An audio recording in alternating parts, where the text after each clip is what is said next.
దేవునికే మహిమ కలుగును గాక. ప్రభునందు ప్రియమైన దేవుని పిల్లల బాగున్నారా? దేవుని మహాదయని బట్టి దేవాది దేవుడు రాత్రికాల సమంతా ఆయన రెక్కల చాటున భద్రపరిచి ఈ ఉదయకాల సమయంలో చక్కటి సమయాన్ని ప్రభు మనందరికి అనుగ్రహించారు. లేచి ప్రార్థన చేసుకొని దేవుని వాక్యంలో ధ్యానిస్తూ ఈ దినాన్ని ప్రారంభించారు కదా. ప్రతిరోజు మనం ప్రభుతో సమయాన్ని గడపడం మన కుటుంబాలకు ఆశీర్వాదకరమని దేవుని మాటను బట్టి మీకు జ్ఞాపకం చేస్తున్నాను. రండి, పరిశుద్ధ గ్రంథం నుంచి ఒక చిన్న మాట మనం జ్ఞాపకం చేసుకుందాం. కీర్తన గ్రంథము 22వ అధ్యాయము 9వ వచనం. గర్భము నుండి నన్ను తీసిన వాడవు నీవే కదా, నేను నా తల్లి యొద్ద సన్యపానం చేయుచుండగా నీవే కదా నాకు నమ్మిక పుట్టించేటివి. దేవునికే మహిమ కలుగును గాక. ప్రియమైన దేవుని పిల్లల కీర్తనకారుడు జ్ఞాపకం చేస్తున్నాడు, గర్భము నుండి నన్ను తీసిన వాడవు నీవే కదా, నీవే నేను నా తల్లి యొద్ద సన్యపానం చేయుచుండగా నీవే కదా నాకు నమ్మిక పుట్టించావు అని కీర్తనకారుడు ప్రభుని స్తుతిస్తున్నాడు. నిజమే ప్రియమైన దేవుని పిల్లల, గర్భము నుండి మనలను తీసినవాడు దేవుడే.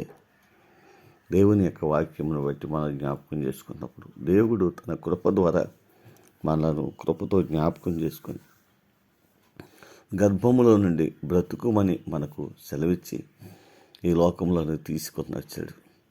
కాబట్టి దేవుడే మనలను పుట్టించాడు అని ఒక విశ్వాసముతో ఆయన యందు నమ్మిక కలిగి ఆయనను మనము ఘనపరుస్తూ ఆయనను స్తుతించగలుగుతూ ఉన్నట్లయితే ఖచ్చితంగా ఆ నమ్మిక మన జీవితాల్లో గొప్ప ఆశీర్వాదాలని, గొప్ప దీవెనలు తీసుకురాగలుగుతుంది.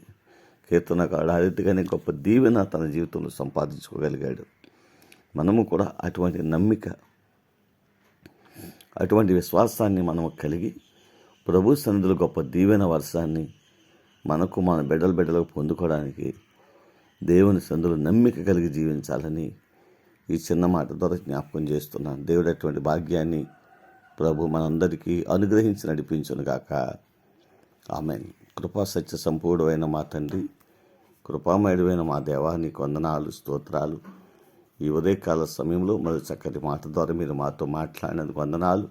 స్థానిక సంఘాన్ని, గ్రామాన్ని కూడా దీవించండి, ఆశీర్వదించండి. ఆరోగ్యమును, బలమును, శక్తిని దయచేయండి. మా రాష్ట్రాన్ని జ్ఞాపకం చేసుకుని రాష్ట్ర ప్రజలందరినీ దీవించండి. బిడ్డలు చేసిన వ్యవసాయములను, చేతి పనులను, వ్యాపారంలో ఉద్యోగాలను కూడా దీవించండి. దేవా, ఈ దినాన్ని ప్రభా బలహీనులుగా ఉన్న వారందరినీ మీ రక్తం చేత కడగండి. మంచి ఆరోగ్యము, నెమ్మది, క్షేమమును వరకు దయచేయండి. దేవా, ఉద్యోగం చేసే కాపుదలు ఇస్తున్న బిడ్డలకు అందరికీ నీ సన్నిధి తోడుగా ఇవ్వండి. వివాహాల కొరకు ఎదురు చూసిన బిడ్డలకు వివాహాలు సిద్ధపరచండి. గర్భఫలం కొరకు కన్నీళ్లు కారుస్తున్న బిడ్డలకు గర్భఫలాలు దయచేయండి తండ్రి. దేవా, ఎవరైతే దినాన్ని చక్కటి పుట్టినరోజు వేడుకలు చేసుకుంటూ వివాహ దినాలు జ్ఞాపకం చేసుకుని నిన్ను స్తుతిస్తున్నారో వారికి కూడా రావాల్సిన దీవెనాశీర్వాదాలు సమృద్ధిగా నీ నామంలో దయచేయండి. మా దేశాన్ని, ప్రపంచ దేశాన్ని కూడా దీవించండి.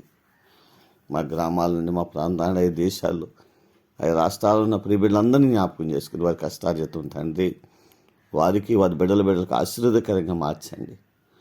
నీ నామాన్ని ప్రేమించి బిడ్డలు చేసిన సత్కారములను కూడా మీరు మరిచేవారు కాదు. కాబట్టి నమ్మికతో వారు చేస్తూ ఉండగా వారి కుటుంబాలను కూడా ఆశీర్వదించి ఉన్నతమైనటువంటి దీవెనలతో నింపి నడిపించి బలపరచండి. మేలైన కార్యాలు జరిగించి మీరే మహిమా, ఘనత, ప్రభావాలు పొందుతారని ఈ దినాన్ని, సమయాన్ని మరొక్కసారి మీ పాదాలకు అప్పగించుకుంటూ యేసయ్య ఉన్నతమైన నామములో ప్రార్థించి స్తుతించి మీకు అప్పగిస్తూ దినాన్ని ప్రారంభిస్తున్నాము తండ్రి. ఆమేన్.